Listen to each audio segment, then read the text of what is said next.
Hello students, welcome back to my channel poets point. Students, आज हम 6th class की जो पुस्तक है भूगोल पृथ्वी हमारा आवास, इसका फर्स्ट चैप्टर सौरमंडल में पृथ्वी के क्वेश्चन आंसर करने वाले हैं। So let's start. पहला प्रश्न है, ग्रह और तारे में क्या अंतर है? यानी कि स्टूडेंट्स, तारा और ग्रह के बीच जो अंतर होता है उसे हमें बताना है। तारा अलग होता है, ग्रह अलग होता है। क्यों अलग होता है? इसका कारण ये है कि जो तारा होता है ना स्टूडेंट्स, ये एक ऐसे खगोलीय पिंड होते हैं जिनके पास अपनी ऊष्मा और प्रकाश होता है और इनमें से काफ़ी ज़्यादा मात्रा में ऊष्मा और प्रकाश उत्सर्जित होते हैं, जैसे कि सूरज। और ग्रह ऐसे खगोलीय पिंड होते हैं स्टूडेंट्स जिनके पास अपना प्रकाश और ऊष्मा नहीं होता है। ये क्या करते हैं? दूसरे तारों के प्रकाश से ये प्रकाशित होते हैं। सेकंड क्वेश्चन है, सौरमंडल से आप क्या समझते हैं?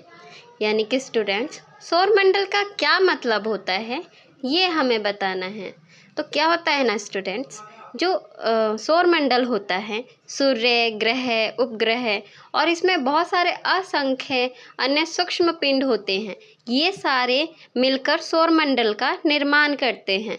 और सौरमंडल के अंदर क्या होता है, जो सूर्य होता है वो सौरमंडल के मध्य में स्थित होता है और जो ग्रह होते हैं वो सूर्य का चक्कर लगाते हैं और ग्रहों का चक्कर उपग्रह लगाते हैं। तो ये सारे जो क्रियाकलाप हो रहे होते हैं ये सौरमंडल के अंदर हो रहे होते हैं और ये सब सौरमंडल के भाग होते हैं। नेक्स्ट क्वेश्चन है, सूर्य से उनकी दूरी के अनुसार सभी ग्रहों के नाम लिखिए। यानी कि सूर्य से उनकी दूरी के अनुसार जो ग्रह हैं उनके नाम लिखने हैं। जैसे कि आपकी बुक में एक चित्र दे रखा है जिसमें सूर्य और ग्रह को दर्शाया गया है, आप लोगों ने उसे देखा होगा।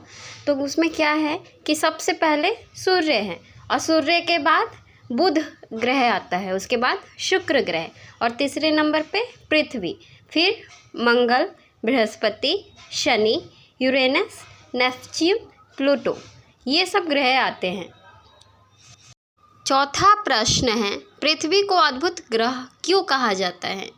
यानी कि पृथ्वी को अद्भुत ग्रह कहने के पीछे का क्या कारण है, हमें यहाँ कारण बताने हैं। तो बहुत सारे कारण हैं कि पृथ्वी को अद्भुत ग्रह कहा जाता है। जैसे कि पृथ्वी पे जीवन योग्य अनुकूल स्थितियाँ पाई जाती हैं। जैसे कि पृथ्वी ना अधिक गर्म है और ना ही अधिक ठंडा है और पृथ्वी पर सतही जल उपलब्ध है जो जीवन के लिए बहुत आवश्यक है।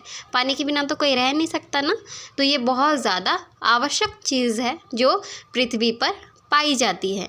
ये जीवनदायी ऑक्सीजन और ओजोन परत से संपन्न है जो सूर्य की हानिकारक किरणों से हमारी रक्षा करता है।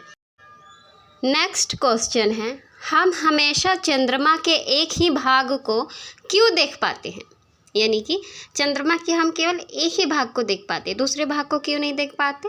इसके पीछे का एक कारण है और कारण क्या है, जो चंद्रमा है लगभग 27 दिनों में पृथ्वी का एक चक्कर पूरा करता है और ये अपनी धुरी पर भी एक चक्कर पूरा करने में इतना ही समय लेता है, जिसके कारण क्या होता है कि दोनों प्रकार की गतियों को पूरा करने में ये समान समय लेता है, जिसके कारण चंद्रमा के हम एक ही भाग को देख पाते हैं और दूसरे भाग को नहीं देख पाते। छठा प्रश्न है, ब्रह्मांड क्या है?